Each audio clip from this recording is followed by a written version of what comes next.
మీ వ్యాపార ప్రకటనల కోసం ఈ నంబర్‌ను సంప్రదించండి. సార్ ఇప్పటివరకైతే వైసీపీ 70 మంది వరకు ప్రకటించింది. ఇటు చూస్తే వీళ్ళు 99 మంది ప్రకటించారు. చూస్తే ఏది కాస్త బెటర్‌గా ఉంది? ఎవరు గెలుపు వైపు ఎవరున్నారు? కానీ అభ్యర్థులను బట్టి ఎన్నికలు ఉంటాయని నేను అనుకోవటం లేదు. ఓకే. ఈ పూర్వకాలం అయితే అభ్యర్థులు కూడా ప్రాధాన్యత సంతరించుకునే వాళ్ళు. ఇప్పుడు పార్టీల పైన ఆధారం చేసుకొని ఓటర్లు తీర్పిస్తున్నారు. ఇచ్చినప్పుడు ఏమవుతుందంటే జనసేన తెలుగుదేశం పార్టీ కలిసి పోటీ చేసినప్పుడు వైఎస్ఆర్సీపీకి కొంత ఇబ్బందికర పరిస్థితి. అంటే అభ్యర్థులు ఎవరైనా కానీలేండి, అది ఇబ్బందికర పరిస్థితి. ఆ పరిస్థితి అయితే మొదటి నుంచి నేను చెప్తున్నాను కదా, వాళ్ళిద్దరూ కలిసి ఐకమత్యంగా పోరాటం చేసుకుంటే మాత్రం వైఎస్ఆర్సీపీకి కొంత ఇబ్బందికర పరిస్థితి అనేది నేను మొదటి నుంచి చెప్తున్నాను. ఇప్పుడు కూడా అదే ప్రతిబింబిస్తుంది. అభ్యర్థులను ఇద్దరు ముగ్గురు మారినా అటైనా ఇటైనా అవేం కావు. సార్ ఇటు రఘురామకృష్ణరాజు గారు మరి వైసీపీకి అయితే రాజీనామా చేయడం చూస్తున్నాం. అంటే దాదాపు చాలా రోజుల నుంచి ఆయన రాజీనామా చేస్తానని చెప్పుకుంటూ వచ్చి ఫైనల్గా చేయడం చూసాము. మరి ఏం చెప్తారు సార్? ఆయన దాదాపు ఆయన ఎన్నికైన ఒక 6 మాసాల సంవత్సరం నుంచే వైసీపీకి దూరంగా ఉంటున్నారు. కాకపోతే నేను వైసీపీలో లేను, వైసీపీకి రాజీనామా ఇవ్వలేదు, వైసీపీకి దూరంగా లేను, మా పార్టీ అని విమర్శ చేస్తూనే వస్తుంటాడు. ఎక్కడ కూడా తను వైసీపీ పార్టీని వ్యతిరేకించి విమర్శ చేయలేదు. కానీ మా పార్టీ ఇలాంటి నిర్ణయం తీసుకోవడం తప్పు, అట్లా నిర్ణయం తీసుకుంటే బాగుండేది, ఇట్ట తీసుకుంటే బాగుండేది అని ఏదో ఒక చురకలు అంటిస్తూనే ఉన్నారు ఆయన. ఎన్నికైన ఒక 6 మాసాల సంవత్సరం నుంచి. ఇప్పుడు ఇంకా ఎన్నికల దగ్గరికి వచ్చినాయి కాబట్టి ఇంకా డిస్క్వాలిఫికేషన్స్ అవన్నీ లెక్కలేకి రావు కాబట్టి ఆయన ఆల్మోస్ట్ దాదాపు తెలుగుదేశం పార్టీ టికెటే ఆశించుతానట్టున్నాడు. ఆయన తెలుగుదేశంకి వెళ్ళిపోవచ్చు. సో తెలుగుదేశం పార్టీ టికెట్ ఇస్తుందంటారు సార్ ఆయనకి కన్ఫామ్గా? ఏదో మాట్లాడుకొని ఉంటారు కదా, ఇవన్నీ లోపల తెర వెనుక రాజకీయం నడుస్తూనే ఉంటాయి కదా, మాట్లాడుకొని ఉండండి, అంత బహిర్గతంగా ఉండలేడు కదా.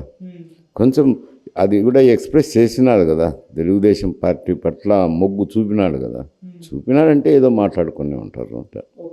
సార్ నరసాపురంలో అయితే రఘురామకృష్ణరాజు చాలా స్ట్రాంగ్ క్యాండిడేట్ అని చెప్పొచ్చు. ఎలాగైనా ఓడించాలని జగన్ గారు కూడా విశ్వ ప్రయత్నాలు చేస్తున్నారు. సో ఎవరెవరినో దించుదామని కూడా అనుకుంటున్నారు. మరి నరసాపురం సీటు ఎంపీ సీట్ అయితే రఘురామకృష్ణరాజు కన్ఫామ్ అని కూడా చాలామంది చెప్పడం చూస్తున్నాం. సార్ మీ ఒపీనియన్ ఏంటి? అక్కడ ఆయన ఓడించేంత సత్తా ఎవరికన్నా ఉంది? అంటే ఆయన్ని ఓడించేదని కాదు, ఇప్పుడు పార్టీల మీద ఎక్కువ ఉంటుందంటే కదా అభిప్రాయము. పార్టీల ప్రకారం చూసుకున్నప్పుడు జనసేన టీడీపీ కాంబినేషన్కే ఎక్కువ విజయావకాశాలు ఉన్నాయి. ఈ జగన్మోహన్ రెడ్డి వైఎస్ఆర్సీపీకి కొంచెం ఇబ్బందికర పరిస్థితులు ఎదుర్కొంటున్నాడు. సామాన్యంగా ప్రజల్లో మాట్లాడినప్పుడు తెలిసేది. అదే పరిస్థితి ఆడ నరసాపురంలోనూ ఉంటుంది, అంతేగాని వేరే విధంగా ఏముంటుంది. మొత్తం అంతా ఆంధ్రప్రదేశ్ అంతా ఒక విధంగానే రియాక్ట్ అవుతుంది విధంగా. ఒక్క నరసాపురం ఒకటి ప్రత్యేకంగా ఏమవుతుంది. కాకపోతే విమర్శించుతున్నాడు కాబట్టి కోపం ఉంటుంది. తర్వాత అక్కడ పోయి జాయిన్ అయినప్పుడు ప్రతిబింబిస్తుంది అనుకోండి. ప్రతిబింబించితే ఇక్కడి నుంచి అమరావతి నుంచి ఆదేశాలు పంపించి ఆడ ఎన్నిక తారుమారు చేసేటన్ని విషయాలను, ఇబ్బందికర విషయాలు ఉండకపోవచ్చు అంట. ఎందుకంటే ప్రభుత్వం సాధారణ ఎన్నికలకు పోతుంది, అధికారంలో ఉండదు. తర్వాత ఎలక్షన్ కమిషన్ చేతిలోకి పరిపాలన అంతా వెళ్ళిపోతుంది. వెళ్ళిపోయినప్పుడు ఈయన అధికారంలో ఉండి ముఖ్యమంత్రిగా ఆదేశాలు జారీ చేస్తే పాటించినట్లు అప్పుడు పాటించలేరు. వాళ్ళు కూడా ఇండిపెండెంట్గా నిర్ణయాలు తీసుకుంటుంటారు. కాబట్టి ఏదో కార్యకర్తలు పార్టీలో ఉండేవారు చూసుకోవాల్సిన విషయాలు. వాళ్ళు ఎట్టయినా కోపమే ఉంటుంది రఘురామరాజు మీద, వైఎస్ఆర్సీపీ కార్యకర్తలకు కానీ నాయకులకు కానీ. కానీ అది ఇంక వాళ్ళు పార్టీ వేరైపోతున్నారు కదా, వాళ్ళ పార్టీ తరపున ఎవరు అభ్యర్థి ఉంటారు, వాళ్ళు నిలబెట్టుకుంటారు, వాళ్ళ తరపున పోరాటము. ఈయన తెలుగుదేశము జనసేన తరపున నిలబడినప్పుడు వీళ్ళ పోరాటం ఇవన్నీ ఉంటాయి కదా, అవి కనపడతాయి. కానీ ఒక వ్యక్తి మీద కచ్చగట్టి చేస్తాను అని అంటే అది ఎంత ఫలితాలు ఏం పెద్దగా తేడా ఉండదు అంట. సరే ఇప్పుడు టీడీపీ జనసేన పొత్తుతో పాటు మన బీజేపీ పొత్తు ఏర్పాటు చేసుకునే ఛాన్స్ ఉందా అంటే ఇప్పటివరకు అయితే బీజేపీ మౌనంగానే ఉంది. అసలు బీజేపీ మౌనం వెనుక కారణం ఏంటి సార్? లాస్ట్ వరకు ఏమైనా ఇప్పుడు ఇంతకుముందు అయితే గతంలో అయితే వైఎస్ఆర్సిపి బీజేపీ ఒక విధమైన అండర్స్టాండింగ్లో ఎన్నికలకు పోయినారు. ఏమి రానంటే జగన్మోహన్ రెడ్డి తన పార్టీ తరఫున వచ్చిన అందరినీ కేంద్రంలో ఎన్డీఏ ప్రభుత్వానికి మద్దతు ఇచ్చేటట్టు చేస్తానని ఒక అవగాహన కుదిరించుకున్నారు. దాన్ని మోడీ కానీ అమిత్ షా కానీ ఎన్డీఏ అధినాయకత్వం ఆమోదించి ఆ మేరకే లాస్ట్ ఎన్నికల్లో అదే కంటెస్ట్ చేయడం అయితేనేమి, కొంచెం బీజేపీ అధిష్టానం సపోర్ట్ అయితేనేమి జగన్మోహన్ రెడ్డికి దొరికింది. ఎందుకంటే జగన్మోహన్ రెడ్డి కూడా ఆలోచన చేసింది ఆ కాలంలో బీజేపీతో బెత్తు పెట్టుకుంటే మైనారిటీ ఓట్లు చీలిపోతాయనే భయంతోనే ఆ మాదిరి అండర్స్టాండింగ్, నాకు నష్టం జరుగుతుంది, నాకు నష్టం జరిగినందువల్ల మీకేం ప్రయోజనము అని ఏదో నచ్చ చెప్పుకున్నారు. వాళ్ళు కూడా ఒప్పుకున్నారు సరేనని. ఇప్పుడు కొందరు నాయకులు బీజేపీలో ఉండేవాళ్ళు అంటే ఎన్డీఏలో ఉండేవాళ్ళు వాళ్ళు సీట్లు కావాలని అడుగుతున్నారు. ఎంపీలు అయితేనేమి ఎమ్మెల్యేలు అయితేనేమి అడుగుతున్నారు. కాబట్టి బీజేపీ కూడా కొంత మేరకు సీట్లు కావాలనేది అడుగుతున్నట్టుంది.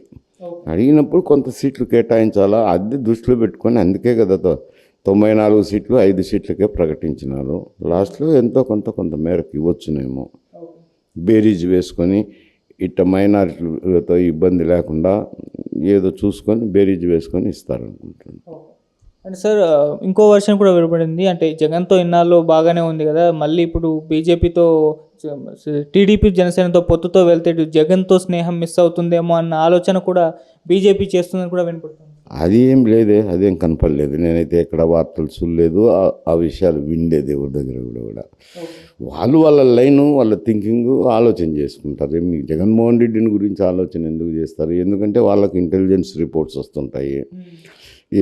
ఈడ పార్టీ పరిస్థితి ఏమిటి, ఎట్లుంది, ప్రభుత్వం మీద ఎట్లుంది, పరిపాలన మీద ఎట్లుందని అవన్నీ రిపోర్ట్లు ఉంటాయి. కాబట్టి దాన్ని ఆధారం చేసుకొని వాళ్ళకి అది ఏది మేలు జరుగుతుందో అది చూసుకుంటారు. కానీ జగన్మోహన్ రెడ్డి మేలు కోసం వాళ్ళు ప్రాకులారు.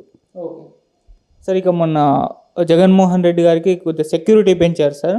దానికి కారణం ఇంటెలిజెన్స్ టీం ఒక ప్రెస్ మీట్ పెట్టి చెప్పడం చూస్తున్నాం. ఆయనకు ప్రాణహాని ఉంది, టెర్రరిస్టుల నుంచి, మావోయిస్టుల నుంచి, ఇలా కొంతమంది దగ్గర నుంచి అని చెప్పడం చూస్తున్నాం. మరి దీన్ని అంటే ఏ విధంగా చూడొచ్చు? దాన్ని ఏ విధంగా చూసేది, ఆయన దగ్గరే ఇంటెలిజెన్స్ భద్రతా విభాగం ఆయన దగ్గరే ఉంటుంది. ఆయనకి ఏది కావాల్సి ఉంటే అది రాస్తుంటారు. దానికి పెద్ద ఆలోచన చేయాలి. ఎవరు ఇస్తున్నారు, ఎక్కడి నుంచి ఇస్తారు ఆయనకు సెక్యూరిటీ? వీళ్ళు ఇవ్వాల్సిందే కదా, స్టేట్ పోలీస్ ఇవ్వాల్సిందే కదా. అది జనరల్గా ముఖ్యమంత్రికి ఇస్తారులేండి, అదే ముందు పెద్ద సమస్య. అంటే ప్రెస్ మీట్ పెట్టి ప్రాణహాని ఉంది అని చెప్పడం, టెర్రరిస్టుల నుంచి మావోయిస్టుల నుంచి అని అనడం, అవి జనరల్గా చెప్తా అంటారులే చెప్పేది. కానీ అంతకంటే నుంచి ఆయన చేతుల్లో ఉండేదే కదా సెక్యూరిటీ వింగ్. ఎవరికైనా ఇతరులకు కూడా కేటాయించాలంటే ప్రస్తుతానికి ఆయన ముఖ్యమంత్రి కాబట్టి ఆయనే ఏదో మౌఖికంగానో ఏదో రకంగా ఆదేశాలు ఇస్తేనే సెక్యూరిటీ ఇస్తుంటారు అంట. ఆయనకు సెక్యూరిటీ పెంచుకునే దానికి ఇంకొకరు చెప్పాల్సిన అవసరం ఏముంది? దానికి ప్రెస్ మీట్ పెట్టి చెప్పాల్సినంత అవసరం కూడా లేదు. సార్ ఇటువైపు చూస్తే కవిత గారికి మరోసారి సిఐడి వాళ్ళు నోటీసులు పంపారు, సిబిఐ వాళ్ళు విచారణకు హాజరు కమ్మని. ఆమె మరోసారి లెటర్ రాసింది, నేను కాలేను, ఇప్పుడు ఎలక్షన్స్ బిజీలో ఉన్నాను, ఎలక్షన్స్ అయ్యేంత వరకు నేను రాలేను అని చెప్పడం చూస్తున్నాం. మరి ఎందుకంటారు? ఇప్పుడు ఆ కేసులో ఇంతకుముందు ఆమె దోషిని పేర్కొనలేదు. ప్రస్తుతం ఆమె కూడా దోషిగా చేర్చినారు. చేర్చినాక ఈ దినం కాకపోతే రేపు ఎప్పుడైనా జరుగుతుంది. అది ఏదో కొన్ని రోజులు అడగచ్చులేండి. ఎందుకంటే ఒక గతంలో ముఖ్యమంత్రిగా ఉన్నాడు, ఆయన కుమార్తె కాబట్టి ఆమె అంత పదవులు చేసినారు కాబట్టి అవన్నీ దృష్టిలో పెట్టుకొని అంత సమయం ఇవ్వచ్చులేండి, దానికేముంది పెద్ద. సార్ ఇటు బండి సంజయ్ గారు ఒక ప్రెస్ మీట్ పెట్టి చెప్పడం చూస్తున్నాం, వచ్చే మన లోక్సభ ఎలక్షన్స్లో బీజేపీ మొదటి స్థానంలో, కాంగ్రెస్ రెండో స్థానంలో, బీఆర్ఎస్కు మూడో స్థానంలో ఉంటుంది అని అన్నారు. మరి ఈ ఆర్డర్ అనేది కరెక్టే అంటారా? అంటే ఆయన చెప్పింది నేనే ఒప్పుకుంటానులే. కానీ ఒకప్పుడు బీజేపీ బాగానే ఉండే పరిస్థితులు, ఏది కవిత కేసు రావడము, కవిత కేసులో అరెస్ట్ చేస్తారని ఒక హైప్ క్రియేట్ అయింది. మళ్ళీ అరెస్ట్ చేయకుండా పోయేసరికి అది ఏదో కొంచెం చల్లబడి బీజేపీ కొంత వెనకబడిపోయింది. కాంగ్రెస్ పార్టీ పుంజుకొని తుదకు ఎన్నికల్లో కాంగ్రెస్ పార్టీ విజయం సాధించడము, గవర్నమెంట్ ప్రభుత్వం ఏర్పాటు చేయడం జరిగింది. ఇప్పుడు కూడా బీజేపీ బీఆర్ఎస్ పార్టీ కాదు, మేమే మెయిన్ అపోజిషను అని చెప్తున్నారులేండి. మరి రేపు పార్లమెంట్ ఎన్నికల దృష్టిలో పెట్టుకొని మాట్లాడుతుండొచ్చు. పార్లమెంట్ ఎన్నికల ఫలితాలను బట్టి బీఆర్ఎస్ ఏమవుతుందని చెప్పచ్చు. సార్, ఇటు బీఆర్ఎస్ బీజేపీ పొత్తు కోసం ప్రయత్నిస్తుంది. అందుకే కేసీఆర్ గారు కూడా ఢిల్లీ వెళ్ళి మోదీ గారితో మీటింగ్ ఏర్పాటు చేసుకోబోతున్నారని వార్తలు కొన్ని రోజుల నుంచి కూడా వినబడుతున్నాయి. దాన్ని వీళ్ళైతే కొట్టిపారేయడం జరిగింది. మరి బీజేపీ బీఆర్ఎస్ పొత్తు ఏమన్నా ఓకే అయ్యే ఛాన్స్ ఉంది? ఇప్పుడు ఏదైనా వాళ్ళ స్థానిక నాయకులు మాట్లాడుతున్నారు. అటు కానీ ఇటు కానీ బీఆర్ఎస్లో ఎవరు కూడా మేము పొత్తు పోతాం అని ఎవరు అనలేదు. ఇటు బీజేపీ వాళ్ళు కూడా మేము బీఆర్ఎస్తో పొత్తు పెట్టుకుంటామని ఎవరు అనలేదు. మాకు పొత్తు ఉండదు, మేము స్వతంత్రంగానే కంటెస్ట్ చేస్తాము ఈ ఎన్నికల్లో అనేది బీజేపీ ప్రకటిస్తున్నారు. పొత్తు పెట్టుకుంటే వాళ్ళకు వచ్చే లాభం కూడా ఏం లేదు. నేను అంటే పర్సనల్గా అనాలిసిస్ చేసి చూస్తే బీజేపీ ప్రత్యేకంగా వెళ్ళటమే ఆ పార్టీకి కొంచెం పార్టీ వేళ్ళునుకునేదానికి అవకాశం ఉంటుంది. బీఆర్ఎస్తో పొత్తులో పోతే ఆ పార్టీకి ఏం పెద్ద లాభం ఉండదు. సార్, మీ ఒపీనియన్లో మరి కాంగ్రెస్కు బీజేపీకి బీఆర్ఎస్కి దాదాపు ఎన్ని సీట్లు రావచ్చు సార్ అంచనా? అది నేను ఎప్పుడు చెప్పను. ఎందుకంటే ఈ బీఆర్ఎస్కి ఎన్ని, బీజేపీకి ఎన్ని, ఇవన్నీ చెప్పడానికి ఏదైనా సర్వేలు చేయించుకోవాలా. సర్వేలు చేయించుకున్నప్పుడు మేము మాట్లాడినా దానికి నిబద్ధత ఉంటుంది. సర్వేలు మేము ఏదో జనరల్గా పబ్లిక్తో మాట్లాడే మాటలను బట్టి ఒక అంచనా వేస్తాం, కానీ సీట్లు ఎన్ని వస్తాయని చెప్పలేము అంట. Thank you so much sir.